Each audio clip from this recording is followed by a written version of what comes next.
నమస్తే నేలతల్లి లైవ్ కార్యక్రమానికి స్వాగతం. రైతులు మన సంప్రదాయ పంటలైన వరి, పత్తి, మొక్కజొన్న లాంటి పంటలనే ఎక్కువగా పండిస్తుంటారు. అలా కాకుండా ఈ వానాకాలం ఖరీఫ్ సీజన్లో సంవత్సరం అంతా మార్కెట్లో డిమాండ్ ఉన్న కూరగాయలను సాగు చేస్తే రైతుకు ఎలాంటి ప్రయోజనం ఉంటుంది? ఎగ్జోటిక్ వెరైటీస్, విదేశీ కూరగాయలను సాగు చేస్తే రైతులకు మంచి ఆదాయం వస్తుందా? తెలంగాణ రాష్ట్రంలో అసలు కూరగాయల సాగు విస్తీర్ణం ఎందుకు తగ్గిపోతుంది అన్న అంశాలపై ఈరోజు లైవ్లో చర్చించడానికి హెచ్ఎంటీవీ స్టూడియోలో లైవ్లో senior horticulture scientist doctor Manohar Rao గారు ఉన్నారు. రైతులకు ఈ కూరగాయల సాగులో ఎలాంటి సమస్యలున్నా స్క్రీన్పై కనిపించే నంబర్లకు కాల్ చేసి రైతులు తమ సందేహాలను అడిగి తెలుసుకోవచ్చు. నమస్తే మనోహర్ గారు. నమస్కారం అండి. రైతు సోదరులందరికీ కూడా నమస్కారం అండి. సార్, ఇప్పుడు చూస్తే వర్షాకాలంలో కూడా ఈ కూరగాయల ధరలు కూడా విపరీతంగా పెరిగిపోతున్నాయి. ఈ నేపథ్యంలో అసలు ఈ చిన్న సన్నకారు రైతులు ఈ కూరగాయలు సాగు చేసుకుంటే ఎట్లా ఉంటుంది? ఇది మనకంటే సాంప్రదాయ పంటల కన్నా కూడా మన కూరగాయలు సన్నకారు చిన్నకారు రైతులు 1 ఎకరం 2 ఎకరాలు సాగు చేసుకున్నట్టయితే మనకు చాలా లాభదాయం పొందేటువంటి అవకాశం ఉందండి. మన తెలంగాణ ప్రాంతంలో మీరు అన్నట్టు ఇంతకుముందు చూసినట్టయితే కూడా కూరగాయల విస్తీర్ణం తగ్గిపోతుంది. కారణాలు ఏంటంటే మనకి చాలా కారణాలు చూసుకున్నట్టయితే కూడా మనకు అందులో శ్రమదాయకం, అంటే కొంచెం మనకు కష్టంతో కూడుకున్నటువంటి పని ఎక్కువ ఉంటుంది. అదే కాకుండా కూడా మనకి లేబర్ ఎక్కువ ఉంటుంది. దీనికి ఆర్గనైజ్డ్ మార్కెట్ కూడా లేకపోవడం, ఇవన్నీ కూడా మనకి ఏంటంటే ప్రాబ్లమ్స్ క్రియేట్ చేసేసి కొద్దిగా ఏరియా తగ్గిపోతుంది. కానీ సన్నకారు చిన్నకారు రైతులకి అంటే మనకు గేదె పాలతోటి ఎలా డబ్బులు వస్తుంటాయో మనం ఈ కూరగాయ పంటలు కూడా వేసుకున్నట్టయితే మనకేంటంటే రైతుకి అంటే డైలీ ఖర్చులు వెళ్ళిపోతుంటాయండి. అందుకొరకని ఏంటంటే మనకు ఎకరంకి వెళ్ళి గిట మీరు గిట చూసుకున్నట్టయితే కూడా మనకి ఈ ఖర్చులు మనకు వచ్చే లాభాలను గిట్ట చూసుకున్నట్టయితే కూడా మనము అంటే సన్నకారు చిన్నకారు రైతులు గిట్ట మనకి 1 ఎకరము 2 ఎకరాలు 3 ఎకరాల గిట్ట మనం కూరగాయలు సాగు చేసుకున్నట్టయితే అధిక లాభాలు పొందేటువంటి అవకాశం ఉంది. చాలా అవకాశాలు ఉన్నాయండి. కాబట్టి కానీ ఏంటంటే కొన్ని జాగ్రత్తలు వర్షాకాలంలో తీసుకున్నట్టయితే చాలా బాగుంటుందండి.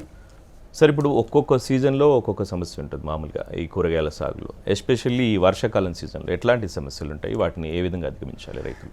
మనకేమవుతుందంటే ఈ వర్షాకాలం లోపల కూరగాయలు వర్షాలు పడుతుంటాయి. వర్షాలు పడ్డప్పుడు మనకి ఇప్పుడు ఒక టమాటో తీసుకోండి. ఒక టమాటో తీసుకున్నట్టయితే మనకి భూమికి అంటుకుంది అనుకోండి. భూమికి అంటుకున్నట్టయితే చాలా శిలీంధ్రాలు వచ్చేసేసి మనకి పంట రాదు. పంట రాకపోయేసరికి చాలా మనకు మార్కెట్లో కూడా చూసినట్టయితే జూలై ఆగస్ట్ లోపల విపరీతంగా మార్కెట్ రేట్ పెరిగిపోతుంది. కారణాలు ఏంటంటే మనకు అధిక వర్షాలు. అందుకొరకే మనకి ఎటువంటి నేల ఎంపిక చేసుకోవాలంటే నీరు ఇంకిపోయేటువంటి నేల, అంటే నీరు అస్సలే నిల్వకు ఉండకూడదండి. మనకి కూరగాయ పంటలు గిట్ట తీసుకున్నట్టయితే మనకి మంచి నీరిపోయేటట్టు మనం కల్పించాలి. అంటే మనము మొట్టమొదటిది ఎటువంటి నేలలు ఎంపిక చేసుకుంటే బాగుంటుంది అనుకుంటే మనకు వర్షాకాలం అయితే మనకి ఎర్రగర్భ నేలలు, అంటే అవి ఎందుకంటే మనకు తెలుసు, రైతులందరికీ కూడా తెలుసు, ఎర్రగర్భ నేలల లోపల నీరు ఆగదు, తొందరగా వెళ్ళిపోతుంది. ఒకవేళ నల్లరేగడి భూములలో కూడా సాగు చేసినట్టుకున్నట్టయితే రైతులు మీకు ఆదిలాబాద్ ప్రాంతంలో గుడాత్నూర్ ప్రాంతంకి వెళ్ళినట్టయితే మనకి చాలా మట్టికి మనకి ఏంటంటే కూరగాయలు నల్లరేగడి భూములలో, కానీ అక్కడ మనకి ఏంటంటే కొద్దిగా మనకు పద్ధతి మార్చుకోవాలి. అంటే మనకి ఏంటంటే ఎత్తైన మరలు తయారు చేసుకోవడము. అదే కాకుండా కూడా మీరు వర్షాలు పడ్డప్పుడు మాత్రం మనకు అసలు నీరు నిల్వ ఉండకూడదండి. నీరు నిల్వ ఉన్నదనుకోండి మనకు చాలా చీడపీడలు వచ్చేటువంటి అవకాశం ఉంటుంది. వచ్చినట్టయితే మనకి ఏమైందంటే పంట ఒక్కోసారి మనం వేసిన పంట కూడా కంప్లీట్ పోయేటువంటి అవకాశం ఉంటుంది. కాబట్టి ఏంటంటే రైతులు చాలా జాగ్రత్తగా ఈ వర్షాకాలము నీరు ఇంకిపోయేటువంటి నేలను ఎంపిక చేసుకొని ఒకవేళ వర్షం పడ్డా కానీ ఇమీడియట్గా నీరు తీసేటట్టు మనం కాలువలు చేసుకొని తీసేసినట్టయితే చాలా బాగుంటుందండి మనకి. అంటే ఈ సీజన్లో ఎట్లాంటి రకాలు వేసుకుంటే బాగుంటుంది సార్? ఇప్పుడు మనకి చూసుకున్నట్టయితే మనకు అంటే తెలంగాణ ప్రాంతం లోపల కానీ ఆంధ్ర ప్రాంతం లోపల కానీ మొట్టమొదటి పంట ఏంటంటే మనకి టమాటో. మీకు అంటే త్రూఅవుట్ ఇయర్ దానికి మార్కెటింగ్ ఉండే పంట, అంటే మనకి ఎక్కువ విస్తీర్ణంలో సాగు చేసుకునేది ఏంటంటే టమాటో. ఈ టమాటోను మనం వర్షాకాలంలో సాగు చేసుకున్నప్పుడు మనకేంటంటే కొన్ని జాగ్రత్తలు కూడా తీసుకోవాలి. నేను ఇంతకుముందు చేసినట్టయితే మనం పూణే కానీ బెంగళూరు ప్రాంతంకి వెళ్ళినప్పుడు టమాటో మనలాగా పండించారండి. అక్కడికి వెళ్ళినట్టయితే మనకి ట్రెల్లిసింగ్, అంటే మన చెట్టు అంతా కూడా పైకే ఉంటుంది కంప్లీట్గా, అంటే మీకు భూమికి ఆననివ్వరండి. కాబట్టి మనం తప్పనిసరిగా ఏంటంటే కంప్లీట్ పైకి ఉండేటట్టే మనం పెట్టుకోవాలి. అంటే దాన్ని ఏమంటామంటే ట్రెల్లిస్, దారాలు కట్టేసేసి చెట్టునంతా కూడా పైకి ఉండేటట్టు కట్టుకోవాలి. దాంతో మనకి ఏమవుతుంది అంటే చెట్టు భూమికి ఆనదు కాబట్టి మనకి ఏంటంటే ఎటువంటి శిలీంధ్రాలు రాకుండా కూడా మనకి మంచిగా వచ్చేటంటే కాబట్టి మనకి ఏంటంటే టమాటో మంచి మార్కెట్ ఉంటుంది, దాన్ని వేసుకోవడానికి అవకాశాలు ఎక్కువ ఉన్నాయి. అదే కాకుండా కూడా చాలా మట్టుకి ఏంటంటే మనకి వంకాయ ఒకటి చాలా మట్టుకి వాడుతున్నటువంటిది. కానీ మనం ఏ పంట వేసుకున్నా కానీ ఒక బిజినెస్ ప్లాన్ తయారు చేసుకోవాలండి. అంటే మనకి ఏంటంటే మీరు కూరగాయ పండించేటువంటి ప్రతి రైతు కూడా బిజినెస్ సిస్టంలో మనం పండించినట్టయితే రైతులకు అధికంగా లాభం. అంటే మనకి ఇప్పుడు వంకాయ ఉంటుంది, వంకాయ లోపల మనకి ఏంటంటే ప్రాంతాన్ని బట్టి కూడా మారుతుంటుంది. ఒక ప్రాంతం లోపల మనకు ఊదా రంగు ఉన్నటువంటి రకాలనే ప్రిఫర్ చేస్తారు, ఇంకో ప్రాంతంకి వెళ్తే పొడుగు రకాలని వేరే, కొన్నిటికి చారలు ఉన్నటువంటి రకాలను. అంటే మనకి లోకల్గా ఏ వెరైటీస్కి డిమాండ్ ఎక్కువ ఉంది అని రైతు గమనించుకొని ఆ వెరైటీస్ వేసుకున్నట్టయితే బాగుంటుంది. ఇదే కాకుండా కూడా మీకు ఇప్పుడు పచ్చిమిర్చి కూడా చాలా మంచి ఉండేటువంటి అవకాశం ఉంది. అదే కాకుండా కూడా మనకి పందిరి కూరగాయలు, అంటే ఇప్పుడు మనకి ఈ టైంలో మనకి ఏంటంటే భూమి మీద వేసుకోలేమండి, కంపల్సరీ పందిరి ఉండాల్సిందే. మనకి ఏంటంటే మొట్టమొదటి పంట చూసుకున్నట్టయితే మనకు బీర, మీకు ఎప్పుడు కూడా మీరు ఎప్పుడైనా చూడండి బీరకి 20 నుంచి 25 రూపాయలు తక్కువ ఉండదు మనకి. అంటే బీర కూడా మంచి పంట అండి, మనకి వేసుకోవడానికి అవకాశం ఉంటుంది. అదే కాకుండా కూడా కాకర బీర, ఈ రెండు పంటలకు కూడా మీరు ఎప్పుడైనా మార్కెట్లో త్రూఅవుట్ మీరు ఇయర్ చూడండి, ఎప్పుడు చూసుకున్నా కూడా మనకి మంచి డబ్బులు వచ్చేటట్టు అవకాశం ఉంటుంది. ఇలాంటి చాలా క్రాప్స్ ఉన్నాయి మనకి వేసుకోవడానికి. మనకి ఏంటంటే వర్షాకాలంలో, కానీ ఒకటి ఏంటంటే ఈ వర్షాకాలంలో మనం పండించేటువంటి కూరగాయలను మాత్రం మనం నీరు ఇంకిపోయేటట్టు చీడపీడలు లేకుండా చూసుకున్నట్టయితే మనకి మంచి దిగుబడులు పొంది రైతులు మంచి లాభం పొందేటట్టు అవకాశాలు చాలా ఎక్కువ ఉన్నాయండి. మీరన్నట్టు మామూలుగా నేల మీద సాగు చేయడం ఒక ఎత్తైతే నేల నుంచి మనం ఒక పందిరిలాగా వేసుకోవడం, వీటికి దిగుబడిలో ఎంత తేడా ఉంటుంది సార్? చాలా తేడా ఉంటుందండి. వర్షాకాలం అయితే మీకు, అంటే ఇప్పుడు మీరు సమ్మర్లో అనుకోండి, సమ్మర్లో పెద్ద అంత దిగుబడిలో ఉండకపోయినా కానీ మీకు ఒక్కోసారి 50-60%, 70% కూడా అధికంగా దిగుబడి పొందేటండి. అంటే దీనికి పందిరి అంటే మనకు పందిరి అంటే కూడా మీరు మీరు ఏదో చాలా ఖర్చుతో కూడుకున్న పడినట్టుగా ఇది కాదండి.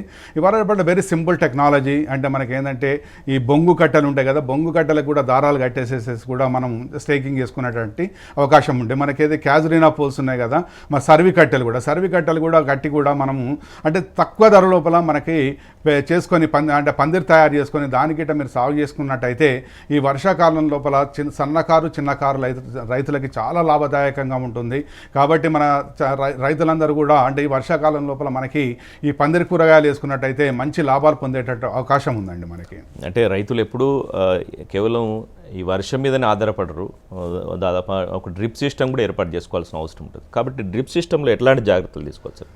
ఇది చాలా మంచి ప్రశ్న వేశారండి. వాళ్ళ రేపట్ల మనకి అంటే కూరగాయలు సాగు చేసేటువంటి రైతులు అంతా కూడా మన సాంప్రదాయ రకాలు కాకుండా అంతా కూడా హైబ్రిడ్ రకాలకు వెళ్ళారండి.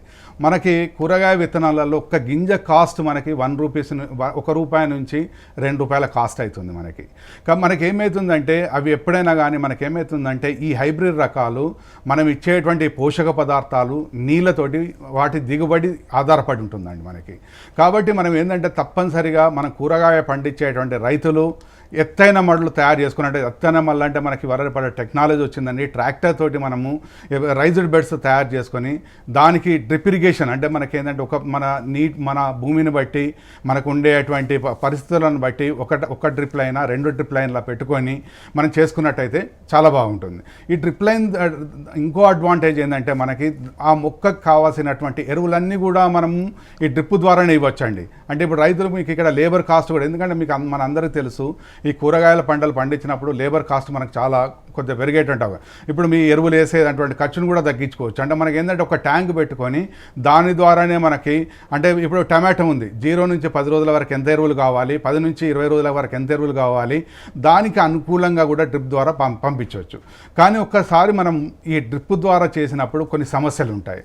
ఇప్పుడు చాలామంది ఏం చేస్తారంటే పైపుల్ని ఇటు అటు జరిగిపోతుంటాయి. దాంతో మనకి ఏమవుతుందంటే యాక్టివ్ రూట్ సిస్టమ్ మనకి ఏమవుతుందంటే దగ్గరికి వెళ్ళదు. కాబట్టి యాంకరింగ్ అంటే మనకి ఏమంటామంటే ఆ డ్రిప్ పైపు జరగకుండా అదే ప్రదేశంలో ఉండేటట్టు దానికి హుక్స్ పెట్టేసేయాలి. అంటే పెట్టేసినట్టయితే మనకి ఇంకేమవుతుందంటే ఈ ఎరువులు కానీ మనకి నీరు కానీ ఒకటే ప్రదేశంలో పడి అదే ఏరియా లోపల మనకి రూట్ సిస్టమ్ వెరీ యాక్టివ్గా ఉండి మొక్క బాగా పోషక పదార్థాలు తీసుకొని అధిక దిగుబడులు పొందేటువంటి అవకాశం ఉంది. ఇది చిన్నదే కానీ మనకి చాలా ఇంపార్టెంట్ అండి. డ్రిప్ ఇరిగేషన్ లోపల చాలామంది రైతుల దగ్గర మేము చాలా తోటలలో చూసినప్పుడు మనకి ఏమవుతుందంటే ఈ యాంకరింగ్ అంటే మనకేంటంటే పైపులు ఏం చేస్తారంటే ఇష్టం ఉన్నట్టు జరిపేస్తుంటారు. మనం గడ్డి పీకేటప్పుడు లేకపోతే ఇటు జరిగేటప్పుడు అటు జరిగేటప్పుడు ఇటు అటు జరిగిపోతుంటాయండి.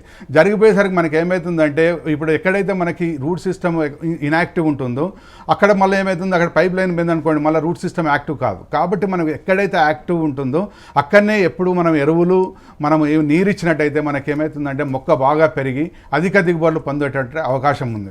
కాబట్టి మనకి కూరగాయ పంటల లోపల మనం కంపల్సరీగా అధిక దిగుబడులు పొందాలంటే ఎత్తైన మల్లు తయారు చేసుకొని డ్రిప్ ఇరిగేషన్ పెట్టుకొని మనం ఫర్టిగేషన్కి పెట్టుకున్నాం అనుకోండి, టార్గెటెడ్ ఈల్డ్ అంటే మనకు నాకు ఒక ఎకరంకి వెళ్ళి 20 టన్నులు కావాలి, 30 టన్నులు కావాలి, 40 టన్నులు కావాలంటే టార్గెటెడ్ ఈల్డ్ మనం పొందేటట్టు అవకాశం ఉంది. కాబట్టి చిన్నకారు రైతులు మనం ఎందుకంటే ఇది చేసుకున్నట్టయితే బాగుంటుందండి మనకి. సార్ ఇప్పుడు జగిత్యాల నుంచి రాజయ్య గారు లైన్లో ఉన్నారు. రాజయ్య గారు చెప్పండి మీ సందేహం ఉంటా. నమస్కారం రాజయ్య గారు, చెప్పండి సార్.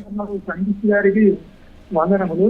సార్ మీరు చాలా మటుకు ఈ వాటికి ఎక్కువ అలవాటు అయిపోయారు, కానీ కూరగాయలను సాగు చేయాలంటే మరి చిన్న సన్నకారు రైతులకు ఎలాంటి షార్ట్ పీరియడ్ లో మంచి కూరగాయలు వచ్చే ఇది చెప్పవలసిందిగా ప్రార్థిస్తున్నాను. అంతేకాకుండా ఈ క్రిమి సంహారక మందులు కాకుండా సేంద్రియ ఎరువులు వేస్తే బాగుంటుందని ఇవ్వవలసిందిగా ప్రార్థిస్తున్నాను. చాలా మంచి ప్రశ్న వేశారండి రాజయ్య గారు. అంటే ఇప్పుడు మనకి ఈ క్రిమి సంహారక మందులు మేము ఏం చెప్తున్నామంటే, మనం అన్నిటికన్నా స్వచ్ఛమైనటువంటి తల్లి పాలల్లో కూడా మన క్రిమి సంహారక మందులు వస్తున్నాయండి. కాబట్టి మనం ఈ కూరగాయ పంటల మీద ఎంత క్రిమి సంహారక మందులు తగ్గిస్తే అంత మంచిది. దీనికి ఏంటంటే మనము సమగ్ర సస్యరక్షణ అంటే కూరగాయ పంటలు వేసేటువంటి రైతులకు మొదటి నుంచి మేము ఏం చెప్తున్నామంటే, మనకి తప్పనిసరిగా ఈ వేసవి దుక్కులు చేసుకోవాలి, బాగా పచ్చి రొట్టె ఎరువులు వేసుకోవాలి, అదే కాకుండా పశువుల పేడ బాగా వేసుకోవాలి, వర్మి కంపోస్ట్ వేసుకోవాలి, వేప పిండి బాగా వేసుకోవాలి. అదే కాకుండా కూడా రెగ్యులర్గా మనం ఏంటంటే వేప నూనె అంటే 2 ml to 5 ml వేప నూనె కొట్టుకున్నట్టయితే మనకి ఏమవుతుందంటే, ఈ పురుగులు వచ్చిన తర్వాత మనం మందులు కొట్టినాం అనుకోండి, ఖర్చు పెరుగుతుంది. రైతు ఏం చేస్తాడంటే మళ్ళీ ఎవ్రీ 5 daysకు మందులు కొట్టేసరికి దాని ఖర్చు విపరీతంగా పెరిగిపోతుంది. అలా కాకుండా కూడా సమగ్రంగా అంటే ఏంటంటే మనకేంటంటే స్టిక్కీ ట్రాప్స్ అంటే మనకి ఎకరానికి ఒక 30-40 sticky traps, yellow traps, blue traps ఇవి ఉంటాయి కదండి. అవి పెట్టుకున్నట్టయితే మనకి ఏమవుతుందంటే ఈ చీడపీడల వాటిని చాలా మట్టుకి నివారించుకోవచ్చు. అదే కాకుండా కూడా మనకేంటంటే ఈ మన సోలార్ ట్రాప్స్ అది పెట్టినట్టయితే మనకి ఏమవుతుందంటే చాలా మటుకు పురుగుల ఛానల్ అన్నీ పడిపోయి చనిపోయేటువంటి అవకాశం ఉంటుంది. అంటే మీరు చాలా మంచి ప్రశ్నలు అవుతున్నాయి. ఇంకోటి ఏంటంటే మేము చాలా మటుకి రైతుల దగ్గర చూస్తాం ఏమిటంటే, మనకు ఈ పురుగు మందులు కొట్టిన తర్వాత దానికి గ్యాప్ ఇవ్వరండి. గ్యాప్ ఇవ్వకుండా ఏం చేస్తారంటే, మనకు పురుగు మందు కొట్టిన నెక్స్ట్ డేనో 2-3 days లోపల తెంపేసి మార్కెట్లో అమ్ముతుంటారు. అలా చేయకూడదండి, అస్సలే చేయకూడదు. కాబట్టి ఏంటంటే కంపల్సరీగా ప్రతి పురుగు మందుకి ఎంత గ్యాప్ ఉందో అంత గ్యాప్ అంటే మనం అంతకు మొదలే ఏం కూరగాయలు ఉన్నాయో అవన్నీ తెంపుకొని దాన్ని తర్వాత మళ్ళీ మనం మందు కొట్టిన తర్వాత కూడా గ్యాప్ ఇవ్వాలి. అంటే మనం ఎంత ఈ పురుగు మందులను తగ్గించుకొని మనకు ఆర్గానిక్ పెస్టిసైడ్స్ బ్రహ్మాస్త్రం అంటారా, లేకపోతే మీరు నీమాస్త్రం అంటారా, అగ్నియస్త్రం అంటారా, ఇలాంటివి కూడా వాడుకొని ఎంత చీడపీడలు తగ్గించుకొని తప్పని పరిస్థితులలో మాత్రమే 1-2 మనం మందులు వాడుకుంటే బాగుంటుందండి.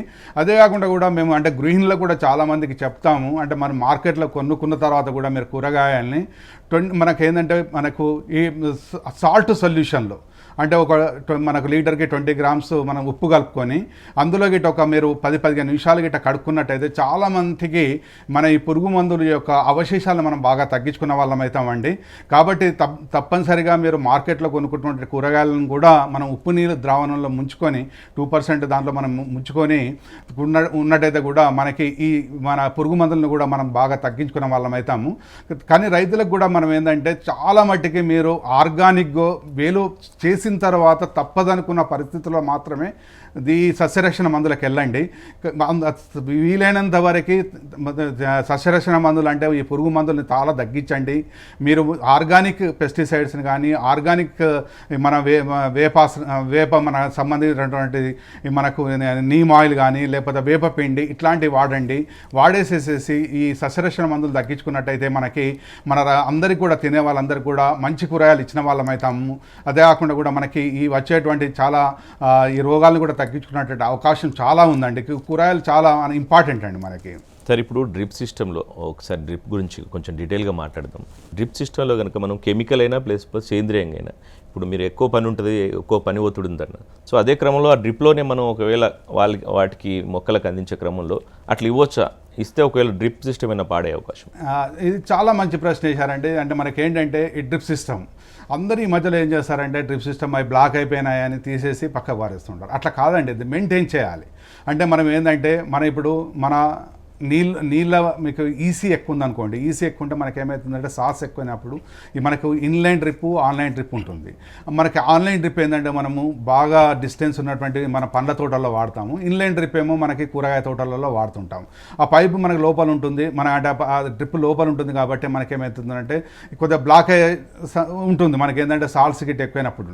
మనం ఏంటంటే మనం ఎవ్రీ టైం మనం ఒక క్రాప్ అయిపోయిన తర్వాత జాగ్రత్త తీసుకొని మనకేంటంటే ట్రీట్మెంట్ చేసి అంటే ఆ యాసిడ్ తోటి మనం ట్రీట్మెంట్ చేసి ఆ బ్లాకేజ్ని తీసేటువంటి చూసుకోవాలి. అన్ని డ్రిప్పులు పోస్తున్నాయా లేదా, లేకపోతే ఎలా ఉంది అంటే మనకు ఫస్ట్ డ్రిప్పును లాస్ట్ డ్రిప్ కూడా మనకు సేమ్ ఈక్వల్ ప్రెషర్ ఇవ్వాలండి మనకి. అలా ఉంటే మనకేమవుతుందంటే అధిక దిగుబడి పొందేటువంటి అవకాశం ఉంటుంది. కాబట్టి మనం డ్రిప్ మెయింటెనెన్స్ బాగా చేసుకోవాలండి. మనకి ఇంకోటి ఏంటంటే మీరు చేశారు, ఇప్పుడు మనకు మన ద్రవ జీవామృతం ఉంది, అది కూడా మీరు డ్రిప్ ద్వారా పంపించుకోవచ్చు అండి. కానీ ఒక్కటే మీరు జాగ్రత్త వహించాల్సింది ఏంటంటే అది మంచిగా ఫిల్టర్ చేయాలి. అందులో ఎటువంటిది లేకుండా మనకి ఎటువంటి సూక్ష్మ రేణువులు లేకుండా మనం జాగ్రత్త వహించినట్టయితే మనకి డ్రిప్ సిస్టమ్ లోపల మీరు ఫర్టిలైజర్ అంటే దాన్ని ఫర్టిగేషన్ అంటాం మనం.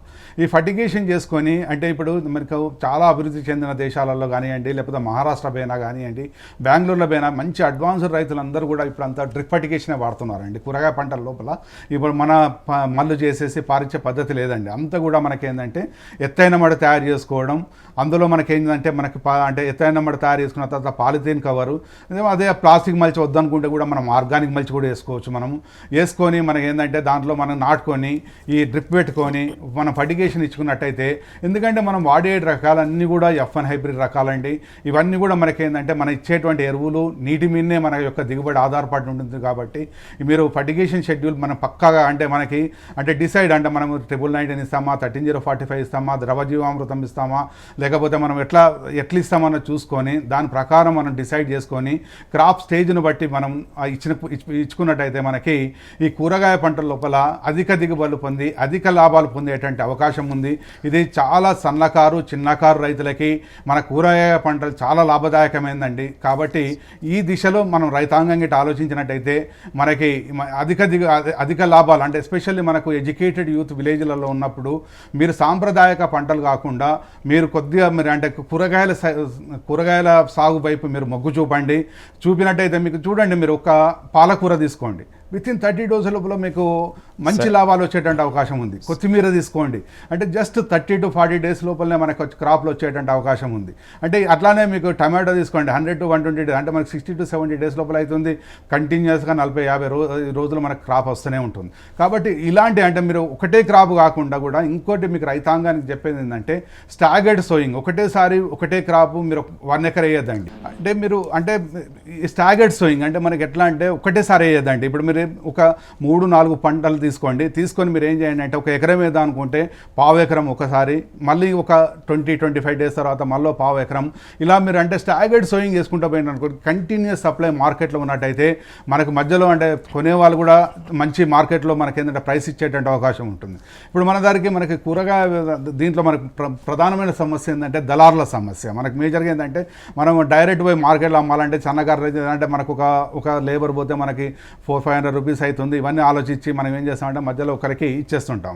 కాబట్టి ఏంటంటే కంటిన్యూస్ సప్లై లేకపోయినట్టయితే వాళ్ళు కూడా వేరే దగ్గరికి వెళ్ళి తీసుకోవడం జరుగుతుంది. కాబట్టి మనకేంటంటే అష్యూర్డ్ సప్లై మనకేంటంటే కంటిన్యూస్ సప్లై ఉందనుకోండి, రైతులకు మంచి లాభం వచ్చేటట్టు అవకాశం ఉంటుంది. కాబట్టి ఒకటే క్రాప్ కాకుండా డైవర్సిఫైడ్ క్రాప్స్ మీరు 3-4 రకాలు కూడా వేసుకున్నట్టయితే మంచి లాభాలు పొందేటట్టు అవకాశం ఉందండి. మనకి చెలక భూమి ఉంది, చెలక భూమిలో కూరగాయలు పంట పండుతుంది బాగా, ఆకుకూరలు కూడా మంచిగా వస్తలేవు. మంచి ఇప్పుడు ఓకే అండి, చెలక భూమి ఎర్ర భూమి ఉంది, అందులో ఈ కూరగాయలు ఇస్తే లాభం వస్తుంది. ఒకటి మంచి ప్రశ్న వేశారు మీరు. ఒకటి ఏం చేయండి అంటే మహమ్మద్ గారు, ఇప్పుడు మనకేంటంటే ఇప్పుడు ఎర్ర భూమి దాంట్లో మనకి ఏంటంటే కొద్దిగా ఆర్గానిక్ మ్యాటర్ చూసుకోండి. అంటే మనకి ఏంటంటే ఆర్గానిక్ ఇచ్చేటువంటి ఎరువులు అంటే కొద్దిగా ఏంటంటే కూరగాయ పంటలకి మనకి ఏంటంటే ఇంతమూలు చెప్పినట్టు పచ్చిరొట్ట ఎరువులు, పశువుల ఎరువు బాగా చేసుకున్నట్టయితే బాగా దిగుబడి వస్తుందండి. మీ భూమిని బలోపేతం చేయండి కొద్దిగా, అంటే మీ భూమిని కొద్దిగా పరీక్ష చేసుకొని బలోపేతం చేయండి. చేసుకున్నట్టయితే నేను ఇప్పుడు చెప్పినటువంటి కూరగాయలు మీరు ఎర్ర భూముల లోపల మీరు ఏ కూరగాయ అంటే ఆ కూరగాయ వేసుకోవచ్చండి. ఇప్పుడు మీరు ఫ్లోరా చిక్కుడు అంటే మనకి ఏంటంటే మనకు పెద్ద చిక్కుడు కాదు, మన చిన్న చిక్కుడు అంటే పొద చిక్కుడు అంటాం. పొద చిక్కుడు వేసుకోవచ్చు, మీరు మన బీరకాయలు వేసుకోవచ్చు, మనకు అదే కాకుండా టమాటో వేసుకోవచ్చు, వంకాయ వేసుకోవచ్చు, ఏ పంటని వేసుకోవచ్చు. కానీ కొద్దిగా అంటే మీరు ఎర్రచిలక భూమి అంటున్నారు కాబట్టి కొంచెం బలం ఎక్కువ వేసుకోండి. బలం ఎక్కువ వేసుకున్నట్టయితే తప్పనిసరిగా అన్ని కూరగాయ పంటలు వేసుకునేటువంటి అవకాశం ఉంటుంది. నీటి వసతి మీ భూమి యొక్క పరిస్థితిని బట్టి మీరు అన్ని పంటలు వేసుకునేటువంటి అవకాశం ఉంటుందండి మీకు. సార్, ఇప్పుడు స్పేస్ మేనేజ్మెంట్లో తక్కువ విస్తీర్ణంలో ఎక్కువ పంటలు పండించాలనుకుంటారు చాలామంది కూరగాయలు, ఎందుకంటే ఇళ్ళ దగ్గర పని ఉంటాయి కాబట్టి సేన్లాగా. సో దానికి అంటే ఎట్లాంటి విధానాలు పాటించాలి? అంటే ఇప్పుడు మనం నార్మల్గా ప్రతి ఇంట్లో కూరగాయలలో మనకేంటంటే మనకు టమాటో, వంకాయ, ఆకుకూరలు, అదే కాకుండా కూడా మనకు గోంగూర ఇలాంటి పంటలు అంటే డైవర్సిఫైడ్. అంటే మీకు కావాల్సినటువంటి మీరు అంటే మీ ఇంట్లో కొంతమంది కూరగాయల ప్రిఫరెన్స్లు ఉంటాయండి. అంటే ప్రతి ఇంటికి కొంతమంది మాకు టమాటాలు ఇలా ఉండాలి, వంకాయలు ఇలా ఉండాలి, లేకపోతే మాకు ఆకుకూరలు ఇలా ఉండాలి. అంటే మనకు అటువంటి మీరు అన్నీ కూడా మీరు డిసైడ్ చేసుకున్న తర్వాత అన్ని నేను ఇంతకుముందు చెప్తున్నట్టు 5-6 రకాలు వేసుకోండి. ఒకటే వెరైటీ కాకుండా కొన్నిట్లలో మీరు అంటే చిన్న ఏరియా ఉందనుకోండి, ఒక 100 మీటర్ స్క్వేర్ ఉందనుకోండి, దాంట్లో 20 metre square tomato, 20 metre square వంకాయ, అదే కాకుండా కూడా ఒక 10 మీటర్ల స్క్వేర్లో మన పాలకూర, మెంతి కూర, కొరియాండర్ అంటే కొత్తిమీర, ఇట్లా గోంగూర, ఇట్లా అన్నీ వేసుకున్నారనుకోండి మీకు అంటే మీరు ఎట్లా చేసుకోవచ్చు అంటే ప్రతిదీ కూడా మార్కెట్కి పంపించుకునే అవకాశం ఉంటుంది. అదే కాకుండా కూడా మీ ఒకవేళ కిచెన్ గార్డెన్స్ ఉన్నాయనుకోండి, మీరు అందులోకెళ్ళి తెంపుకుంటారు, మీరు డైరెక్ట్గా మీ కూరగాయలలో వాడుకుంటారు. అంటే కాబట్టి అంటే మనకేంటంటే చాలా అవకాశం ఉందండి మనకి కూరగాయ పంటల లోపల. అంటే ఈ మధ్యకాలంలో ఎక్కువ విదేశీ కూరగాయలు అంటే మనకు మార్కెట్లో కనిపిస్తున్న సూపర్ మార్కెట్లో సో డిఫరెంట్ కలర్ క్యాబేజీలు, ఇంకొక కలరు, లేకపోతే ఇట్లాంటి కూరగాయలు పండిస్తే రైతుకు లాభం ఉంటుంది సార్? అంటే మార్కెట్ ఉంటుంది. ఇప్పుడు చాలా మటుకు ఏంటంటే మనదంతా కూడా లోకలైజ్డ్ మార్కెట్. అంటే నేను అంటే ఇంతకుముందు మాట్లాడుతుంటూ సన్నకారు చిన్నకారు రైతులంతా పండించాను అనుకోండి మార్కెట్లో. అంటే మనకి ఏంటంటే అంటే మనకు ఈ మార్ట్స్ వచ్చినాయి చూడండి, వాళ్ళ రిక్వైర్మెంట్ ప్రకారం మనం పండించినట్టయితే లాభదాయకంగా ఉంటుంది. ఒకవేళ మనం రైతు పండించింది అనుకోండి మార్కెట్లో కొనే వాళ్ళు ఉండరు. అంటే మనం రెగ్యులర్గా మనం ఏంటంటే టమాటో ఇలాంటి వాటికి వెళ్తాము. కానీ ఏంటంటే ఈ ఎగ్జాటిక్ వెజిటేబుల్స్ గ్రో చేసినప్పుడు రైతు చాలా జాగ్రత్తగా ఉండాలి. మార్కెటింగ్ ఉంటేనే మీరు అటువంటివి పండించుకోండి. చాలామంది రైతులు మేము పండించాము తర్వాత వీళ్ళు కొనలేదు వాళ్ళు కొనలేదు చాలామంది రైతుల దగ్గర వింటుంటాము. కాబట్టి మీరు ఎగ్జాటిక్ వెజిటేబుల్స్ మీకు మార్కెట్ అనుకూలంగా, నేను అందుకొరకే మీ కూరగాయ పండించేటువంటి రైతులంతా కూడా ఒక బిజినెస్ ప్లాన్ ఉండాలండి. అంటే బిజినెస్ ప్లాన్ ఎలా ఉండాలి అంటే నా దగ్గర డబ్బులేని ఉన్నాయి, నా దగ్గర ఆర్థిక వనరులు ఏంటి, నాకున్నటువంటి ఎంత ఖర్చు పెట్టగలుగుతాను, నేను ఏ క్రాప్ వేస్తాను, అది ఎప్పుడు వస్తుంది, దాన్ని ఎవరు కొంటారు, నాకు ఎన్ని డబ్బులు వస్తాయి, అంత ప్లానింగ్. అంటే మీరు అలా చేసుకున్నట్టయితే మీరు అధికంగా లాభం. నేను వేస్తాను మార్కెట్లో కొనమంటే ఎవరు కొనరండి. మనకేం చేయాలి అంటే బిజినెస్ అంటే మార్కెట్ వాట్ డిమాండ్స్, అంటే మార్కెట్కి ఏది డిమాండ్ ఉంటుందో మనం అది పండిస్తేనే మనకి లాభం వచ్చేటువంటి అవకాశం ఉంటుంది. ఈ ఎగ్జాటిక్ వెజిటేబుల్స్లో మేము చాలామంది రైతులను చూస్తాం. మనకేంటంటే ఈ రెడ్ క్యాబేజ్ మన కామన్ పీపుల్ అంటే తినరు. మనకేంటంటే ఓన్లీ సలాడ్స్లలో 5 స్టార్ హోటల్స్లలో తింటారు. అట్లా అనుకున్నప్పుడు మనకేంటంటే ఈ రిలయన్స్ మార్ట్ పెద్ద మార్ట్స్లలో వాళ్ళకిట్ట కొంటాము, మాకు ఇంత ప్రైస్ ఇస్తాం అనుకున్నప్పుడు మాత్రమే సన్నకారు చిన్నకారు రైతులు గ్రో చేయాలి. లేకపోతే పెద్ద రైతులు వాళ్ళ డిమాండ్ అనుకూలంగా గ్రో చేస్తారు. కానీ మేము టార్గెటెడ్ ఏంటంటే మేము చెప్తున్నది ఏంటంటే సన్నకారు చిన్నకారు రైతులకు లాభం జరగాలంటే మనకేంటంటే ఈ కూరగాయ పంటలు చాలా లాభదాయకమైనవి. ఎందుకంటే మీరు మిగతా సాంప్రదాయ పంటల కన్నా కూడా మీరు కూరగాయలు సాగు చేసుకున్నట్టయితే మీకు డైలీ ఇన్కమ్ ఉంటుంది. అంటే డైలీ కొన్ని డబ్బులు వచ్చేటువంటి అవకాశం ఉంటుంది. అవి మీ ఖర్చులన్నిటి కూడా వెళ్ళిపోయేటువంటి అవకాశం ఉంటుంది. అదే కాకుండా కూడా ఎకరంకల్లా ఇచ్చేటువంటి నికర లాభాలు చూసుకున్నట్టయితే నేను ఇంతకుముందు చెప్పాను, మీరు బిజినెస్ ప్లాన్ మీరు ప్రతి క్రాప్కి మీరు చేసుకోండి. అంటే మీరు నా ఆర్థిక వనరులు ఏంటి, నా దగ్గర ఉన్నటువంటి భూమి ఎటువంటిది, నీరు ఎటువంటిది, నేను ఏ క్రాప్ వేస్తే నాకు ఏ మార్కెట్ పోయినట్టయితే నాకు ప్రైస్ ఎంత వస్తుంది, ఇవంతా కూడా ఒకసారి చిన్న ప్లాన్ వేసుకొని ఆ ప్లాన్ ప్రకారం గిట్ట మీరు చేసుకున్నట్టయితే మీ ఒక్కటే మార్కెట్ చూడకండి, అవసరం పడితే వేరే మార్కెట్కి చూడండి. ఇప్పుడు మీరు అంటే ఆదిలాబాద్లో పండించేటువంటి రైతు ఇలా హైదరాబాద్కి వస్తాయి, లేకపోతే ఆదిలాబాద్ పండించేటువంటి కూరగాయలు కూడా నాగ్పూర్కి వెళ్తాయి. అంటే మీరు నాట్ ఓన్లీ మన లోకల్ మార్కెట్ కాకుండా కూడా చిన్నగా వేరే మార్కెట్ చూసుకొని దాని అనుకూలంగా మీరు పండించినట్టయితే ఎస్పెషల్లీ మనకు ఊర్లలో ఉండేటువంటి మన విద్య అంటే ఈ మధ్యలో కూడా చూడండి చాలామంది కూడా మనం వ్యవసాయం వైపు మొగ్గు చూపుతున్నారు. వ్యవసాయం వైపు మొగ్గు చూపినప్పుడు మనకి ఎస్పెషల్లీ మనకి ఏంటంటే యూత్ అంతా కూడా మాకు ఎకరంకెళ్ళి వచ్చేటువంటి లాభదాయక పంటలు సూచించమని అడిగినప్పుడు మనకేంటంటే ఈ కూరగాయ పంటలే మనకి మంచి లాభదాయకం అండి. అందులో కానీ ఒకటే ఏంటంటే మనకి మార్కెటింగ్ వ్యవస్థ ఒకటి బాగా చూసుకోవాలండి. మార్కెటింగ్ మీరు చేసుకోగలిగితే దీంట్లో ఉన్నటువంటి లాభాలు చాలా అధికంగా ఉంటాయి.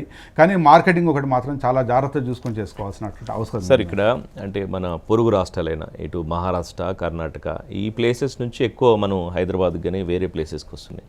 సో మనం ఈ మధ్య తెలంగాణలో చాలా వరకు తగ్గిపోయింది అంటే కూరగాయలు సాగు చేసే విస్తీర్ణం కూడా. సో దీనికి కారణం ఏంటి అసలు? అంటే ప్రధానమైన కారణం ఏంటంటే కూలీల సమస్య.